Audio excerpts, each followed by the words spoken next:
Hey guys, Suarez Digital here. First off, thank you so much for 317 subscribers. It really means the world to me, and I will continue to make more wholesome content for you all. So Metroid Dread has finally arrived home. My faith has been restored, even if it did arrive 2 months late. I ordered this and a bunch of other games a couple months ago, and I was afraid they were lost in the mail. But nevertheless, the first of many has arrived. Many would be mad, but I just say it's better late than never, and I'm also excited to finally have some content to review for you all. With that said, it's time to review Metroid Dread.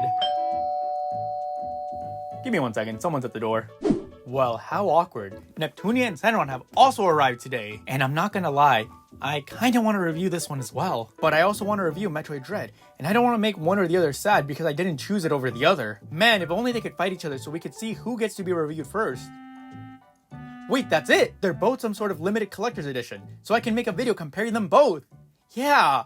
That's what we'll do. In one corner, we have Metroid Dread Special Edition, and in the other, we have Neptunia and Senran Limited Edition. Both are special collector's editions, both are anticipated titles in their series, and both are sold out everywhere. For the retail price of $90, Metroid Dread Special Edition includes 5 items: the game, Steelbook, art cards, Artbook, and collector's box. This is pretty solid and usual staple that Nintendo provides from their previous limited edition titles. It's a great mix of variety items. Now, how does Neptunia and Senran counter? For just $10 more at the retail price of $99, Neptunia and Senran Limited Edition includes the game case with reversible cover, Steelbook, Artbook, 2 trading cards, wall scroll, soundtrack, and a collector's box. Remember that having a lot of items does not mean that the items are quality. We are looking for quality and quantity. So let's compare the items one by one and see how well they hold up against each other. We will have 5 categories: physical game presentation, Steelbook, Artbook, collector's box, and finally, extras. Who will come out on top? Will it be Nintendo, the multi-billion-dollar company with its AAA franchise that is making its return after many years of being absent? Or will it be Idea Factory, the multi-million-dollar company with its ingenious idea to cross over 2 amazing IPs? Find out right here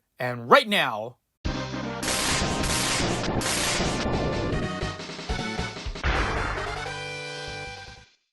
Physical game presentation, starting with Neptunia and Senran. The upside is that they provide the game separate from the limited edition packaging. I love how they include the original game in the original PS4 game case. They really give you the option for you to choose how you want to display it, and you're not forced to use a Steelbook if you don't want to. And in classic Idea Factory style, they provide a reversible cover. In the older titles, they provided alternative art, but for some reason, the alternate art this time around is just a censored version of the front cover. This kind of blows since I miss seeing the extra steps they took to make the alternate art unique, and they added a little bit of pizzazz to your shelf should you choose that option. Now the downside, they provide the game separate from the limited edition packaging. As in, it doesn't fit in the special edition box because there's no room for it, which I guess is fine because you can just display it on your shelf or with your other standard games. But I am disappointed that I don't have the option to keep it all bundled together in the box should I choose to. Again, I'm going to be saying this a lot. I like having the options. Just imagine trying to keep the set all in one place and, oh wait, that's right, it doesn't fit. If I can't bundle them together, it just leaves me in this awkward position and it makes me feel like I have 2 or 3 separate products. What about Metroid? How do they solve this issue? In Europe, they got both the original case and the Steelbook. In America, Nintendo just simply decided to not even include the original box. The only thing worse than not making room for the original game in the box is not even giving you the original box at all. I wasn't a fan when they did this with Fire Emblem 3 Houses, and I'm not a fan of it now. Which is a shame because the original box is actually quite nice, and I would have loved to be able to shelve it with my standard cases. I mean, I guess you could always keep it in the Steelbook, but among regular cases, it just feels out of place. And most of the times, because we can't replace the Steelbook, we have to be extra careful to the point where we don't even want to keep it out for display. Whereas a regular case, I can destroy this and get a replacement easily. Again, I want the options, but Nintendo simply isn't giving them to me. The victory goes to Neptunia and Senran.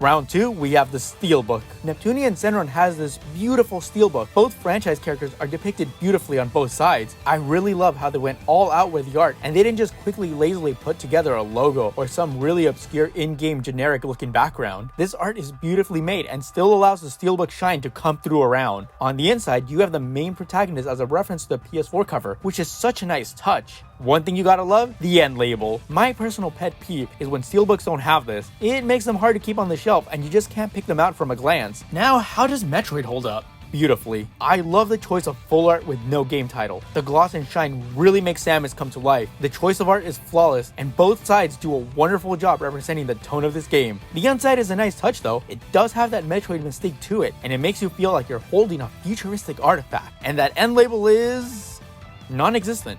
Was it really that hard to include? They did it with Fire Emblem, so why not with Metroid? If you look at it from your shelf with the other games, it just looks off and weird. Not only does this limit your display options, but the only practical way to display it is to have the front cover exposed. But again, if you don't have room for that, you either keep it on your shelf and stare at a blank soulless spine, or you keep it in the box and struggle to get it out every time you want to play it. However, while it is a beautiful steelbook and it's amazing to look at, Neptunia and Senran really outdid Metroid with this one. With the task of representing two franchises, they really did make sure that it doesn't look crowded and overwhelming. And despite having so many characters, it really feels balanced. The winner for this round is Neptunia and Senran.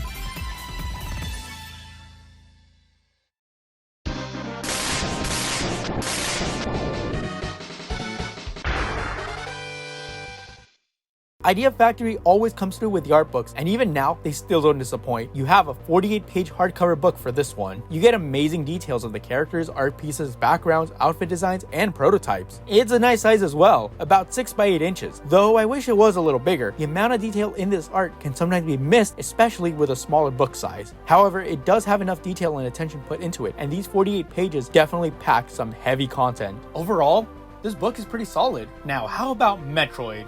The Metroid art book is huge! A hardcover 191-page behemoth. This is insane. To my knowledge, it outclasses every Nintendo art book that has come before it. The cover is simple, but sometimes less is more. Opening it up, you get a quick history of the entire franchise with art retrospective for each game. This book is bigger than most high school yearbooks. We might as well consider it as a Metroid yearbook. And starting at page 54, you get art of Metroid Dread. So not only do you get a brief history lesson in the first 53 pages, but you also get 137 pages of full in-game art. This is a phenomenal love letter to fans. There is no contest, and by comparison, Neptunia and Senran doesn't even stand a chance. Metroid Dread's art book is what you call playing 4D chess, while Neptunia and Senran, they're stuck playing Candyland. It easily outclasses Neptunia in size, page number, and just the sheer amount of content they included. Size doesn't always matter, but in this rare case it does. The winner for art books is Metroid Dread.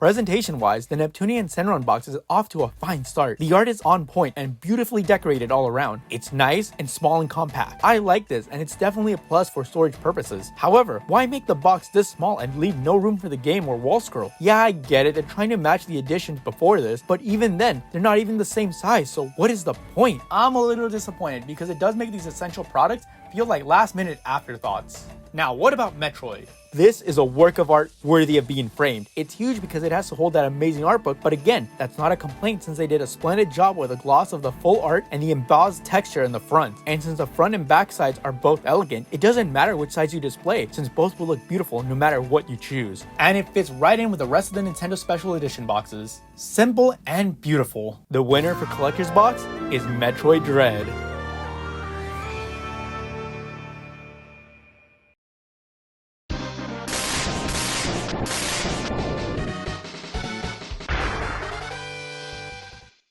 Neptunia and Senran come loaded with a soundtrack, trading cards, wall scroll, and you know what? Let's throw in the game case as well. So in total, you have 4 extra items included. But are these items good quality? I've already stated how I feel about game cases. These are a must. Trading cards are either hit or miss. If you're collecting these to complete the series, then by all means they're amazing. However, if you don't even care about these, they might end up being used as a bookmark or something. The wall scroll is kind of cool. It's a unique feature that helps complement the tone of the game, and I definitely like this better than a paper poster. And the soundtrack is where it's at. You get 26 beautiful songs in this CD. As usual, cover art is amazing, and in the era of music streaming, it's always nice to have a physical copy of music. Now, to insert the CD into my desktop and... oh wait, most modern computers don't even have disk drives. Sadly, with CD technology now becoming a thing of the past, it kind of becomes useless unless you have a CD player. Otherwise, you'll just end up listening to these songs on YouTube or a streaming service instead, making it more of a heavy paperweight or a decorative piece instead. So there are some negatives to Neptunia and Senran's extras. So how does Metroid compare? Metroid Dread includes art cards and That's about it. The art cards are nice and beautiful. You get art from the respective game decorated with Samus visor from that respective title. But after seeing all this in the art book, it really feels hard to be impressed by these. You just can't help feel like it's something they included at the last minute to try to make the packaging feel more complete, but instead it feels like a cheap cop-out. The lack of substance in the back further cements this feeling as well. Why not include more artwork from that specific game? Better yet, why not include pins or an in-game small replica item, or even a small figurine would have been nice. And while usefulness is in the eye of the beholder, you do get more practical use from the Neptunia and Senran bundle. And even if we don't count this case as part of the extras, the fact is that you get more use out of Neptunia and Senran's extras. It just has a nice variety mixed into it, and I really wish that other companies really replicated this. The winner for extras is Neptunia and Senran. And while Neptunia and Senran did win by category votes, you can't deny that Metroid Dread's presentation is really top notch. And if the competition wasn't determined by categories, Metroid Dread's artbook would single-handedly tip the scales in their favor. And some people might be saying, Suarez Digital, these games are completely different and have nothing in common. Why are you comparing them to each other? And I agree, they are completely different games with completely different fan bases. But that's exactly why I compare them. In most cases, these franchises have completely different fans, and the genres are so far apart that fans would never really cross over between each other. And by comparing these two games, fans from each side can really see what other franchises have to offer. And by doing so, you can determine if the items included in your limited edition bundles are justified or not. Again, it's merely to see if the grass is truly greener on the other side. In the end, I'm glad I bought both. I do think that both items are justified and well worth the money. While I would love to compare the gameplay, the fact is that these are two completely different franchises offering different gameplay styles for their respective fans. Metroid is a solid franchise, and Nintendo really went all out with this packaging. This feels like a Metroid game, and for those waiting 19 years for a sequel to Fusion, this will definitely meet your expectations. On the other side, Idea Factory is always experimental with their series, especially with Neptunia. Some Neptunia games hit it out of the park, and others just fall short. I will admit that this one does take some time to get used to, especially because it's a celebration of two franchises coming together, so it does try to juggle having to balance all those aspects. Some fans will love it, and others will hate it. So now that this battle is over, we can finally move on, unless another challenger decides to arrive. But even then, this challenger would have to be really amazing and would have to completely blow these two out of the water. So with that said, I declare the winner to be...